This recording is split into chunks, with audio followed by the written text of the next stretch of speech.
In this video, I'm going to show you how to fix path too long or file name is too long error in Windows.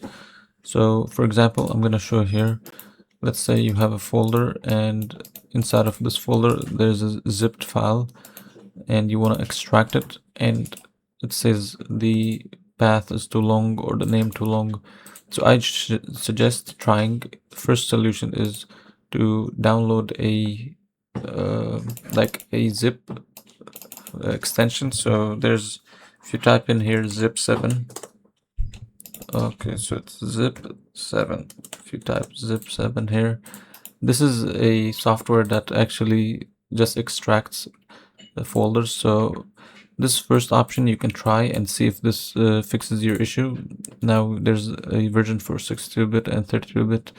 So just download the normal 64-bit if your computer runs on 64 and just run the installation normally.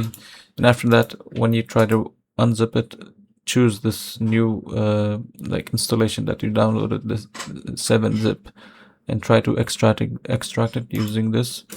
Now if you're still having issues, then try to copy your zipped folder and just place it here. So for example, let me just name this, try to copy this one and place it on your desktop and try to extract it now, and most of the time this should fix your issue.